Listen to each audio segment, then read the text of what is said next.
designing with performance in mind. Now, no matter how amazing your user interface is, no matter how intuitive it is to discover the content within your application or whatever cool features you've got, if the actual product is slow, if it's sluggish, if it stutters, it's gonna be rubbish. No one wants to use it, and it's going to be a painful experience for them to use. Now, what we found is design teams have a habit of showcasing their designs on very glossy 4K HDR displays when presenting them to stakeholders because they look amazing.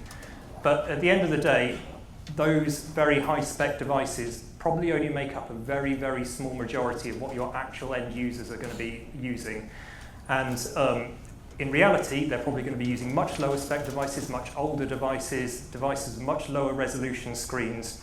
And what we find is a lot of time gets wasted at the end of the kind of development phase, downscaling animations, simplifying transitions, reducing the amount of content on the screen because we've realized when we deploy it to a lower spec device, it's just not performing as we would want it to be.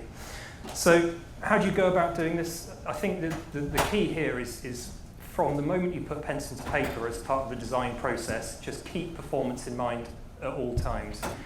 As painful as it is, spend a lot of time using these really, really underpowered devices. Learn what they do well, learn what they do badly, and learn that in advance, and don't wait to find that out later on in the development process, because it's a lot more costly and ineffective to try and fix it later on in the development process. And at all times speak to your development team while you're designing and run by animations by them. Say, hey, if we do an animation like this or a transition like this, is it going to look nice, or is it going to kind of grind to a halt on the lower end devices?